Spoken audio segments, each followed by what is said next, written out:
The Apple iPhone 17 Pro Max pushes the iconic iPhone in bold new directions and colors. It's recognizable but different in ways that make it eye-catching. The performance is stellar and the cameras set a new high watermark for smartphone photography. For people who demand more from their smartphone, there may be no better choice. If you are looking different in your iPhone shopping journey, the iPhone 17 Pro Max has you covered.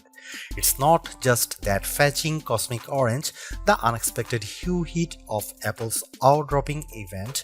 Apple's iPhone 17 Pro Max features a fresh design with new materials and a broad and bold product spanning camera plateau that adds a distinctive flair to what had become a somewhat tired design. Inside, the changes are no less significant, from the powerful A19 Pro chip to the new vapor chamber supported heat management system, which enable enough performance to support every peak and valley of your experience. If you are fixated on cameras, the iPhone 17 Pro Max will not disappoint. There are now finally three 48-megapixel lenses that support a wide range of shooting styles. Perhaps the most notable of the three is the new 48-megapixel 4x optical zoom lens that also offers access to a sensor crop 8x zoom, which, thanks to selecting the center pixels from the larger sensor and an upgraded image pipeline, delivers some truly eye-popping photos. This is also an upgrade that makes a canny swap of titanium for aluminum a seeming downgrade, but one with some significant benefits, like the ability to apply that amazing new anodized orange finish and the ability to better distribute and dissipate heat. Finally, there's the price. It's the one thing you hope doesn't get an upgrade. And I am happy to report that Apple somehow held the line here. The iPhone 17 Pro Max still starts at $1,199 US. It's never been a cheap smartphone, but then this one is for the pros, and I think they will be very happy. I know I am. As for why you might buy the iPhone 17 Pro Max over the iPhone 17 Pro, that comes down to screen size, battery life potential, and the option to get up to 2TB of storage. Otherwise, these iPhones are identical. The iPhone 17 Pro Max was announced at Apple's eye-dropping event on September 9. Pre-orders began on September 12, and the phone arrives in stores and starts shipping on September 19. The iPhone 17 Pro starts at $1,199 for the model with 256GB of storage, with that price rising to $1,399 for 512GB of storage, $1,599 for 1TB storage, and $1,999 for 2TB of storage. The later configuration represents the largest storage capacity of any iPhone ever. Apple is likely getting undue credit for not raising the price of the base model iPhone 17 Pro Max. Component prices and supply chain issues relating to the geopolitical stage are surely putting pressure on the company. Somehow, too, Apple has held the line, and the base iPhone 17 Pro Max still starts at $1,199 for 256GB model. The only difference in pricing comes into play when you stretch to the phone's new upper tier of 2TB, which is only available with the Pro Max model. That sends the price up to almost $2,000. It boggles the mind that we now consider paying almost $2,000 for a pocket-sized device to be rational. On the other hand, this is a true pro-level smartphone that, based on my tastes, is probably ready for pro photography and videography tasks, and when you put it like that, it might seem like a bargain. I saw enough leaks in the run-up to the iPhone 17 line launch to have a pretty good idea of what was coming, and to be honest, I was preparing to hate the iPhone 17 Pro Max redesign and colors. Yet, here I am now, quite pleased with the giant plateau, and yes, loving cosmic orange. In many ways, the iPhone 17 Pro Max is still undoubtedly part of long lineage of iPhones before it. There are, though, just enough new touches here to add up to what I am comfortable calling a redesign. Starting with the back, there's the now nearly full-width plateau that's both a bold design touch but also a practical measure in that underneath there's now more space for upgraded components like refreshed tetraprism that supports a new longer telephoto lens. Most previous iPhone bags featured just one material, usually metal or glass. The iPhone 17 Pro Max is a spiffy mix of the two, metal and glass, or rather a larger rectangular ceramic shield cutout with the rest a univity chassis literally carved out of aluminum. Instead of a titanium band surrounding a frame, components and the front and back glass, the iPhone 17 Pro Max's back cascades seamlessly to the side and even curves just a bit around the front to meet the Ceramic Shield 2 screen covers, which reportedly will better protect it from scratches. It will has an incredibly unified feel, and because Apple has radically cut down on edges, the phone feels very comfortable to hold.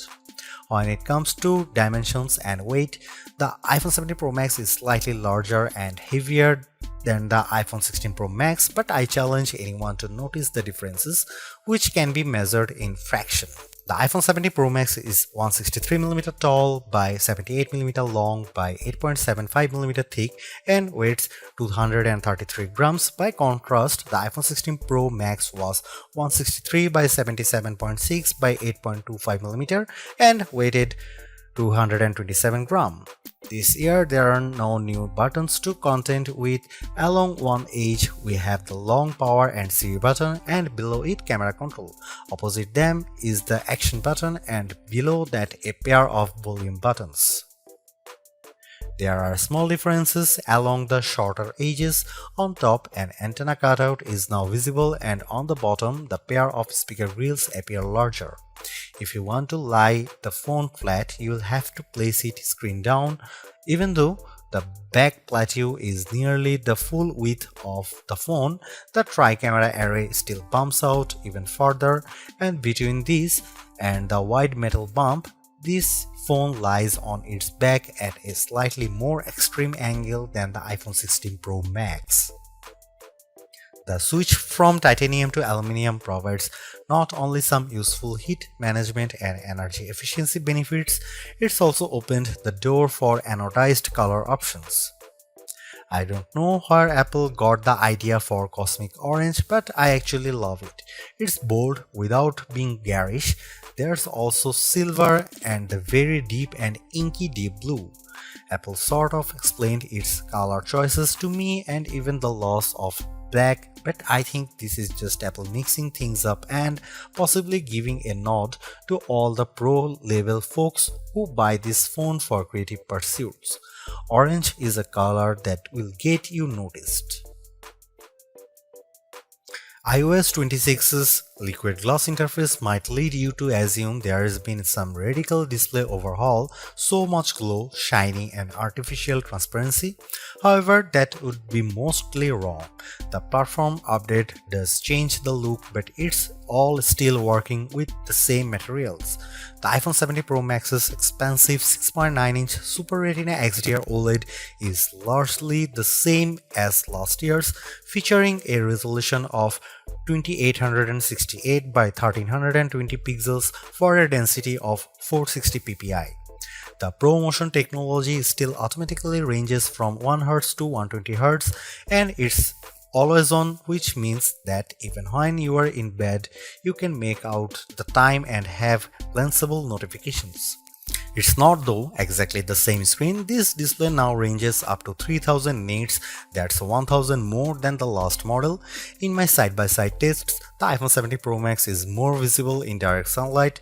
This effect is assisted by a new reflective coating, meaning the light bouncing off the screen is also less noticeable. There's a nice and not necessarily insignificant upgrades.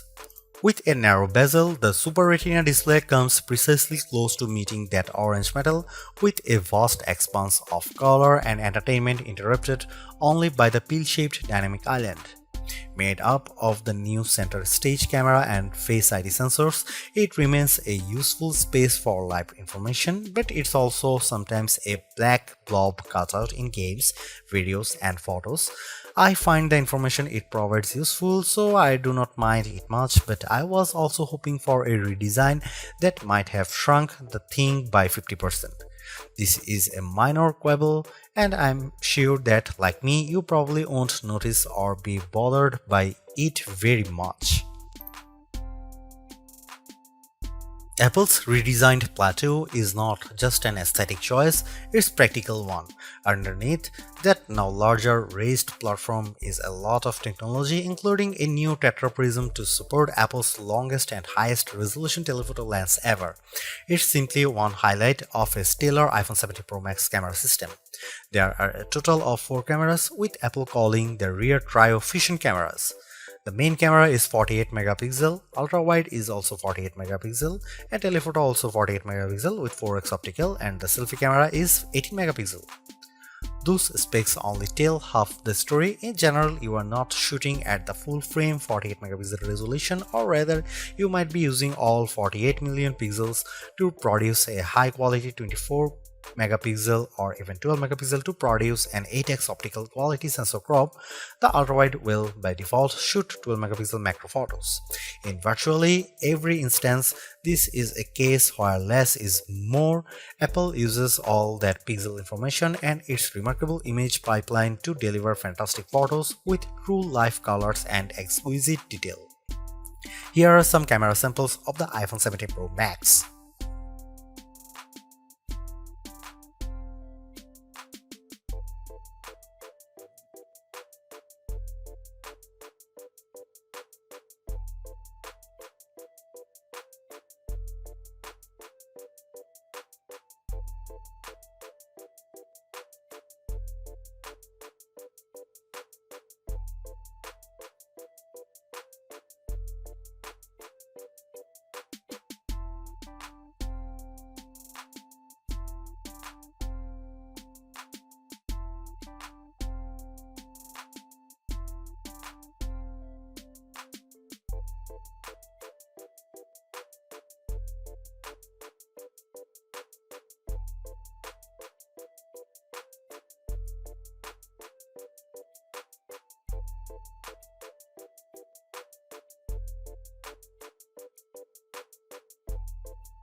Few things contributes to the new look and feel of the iPhone 17 lineup as much as iOS 26.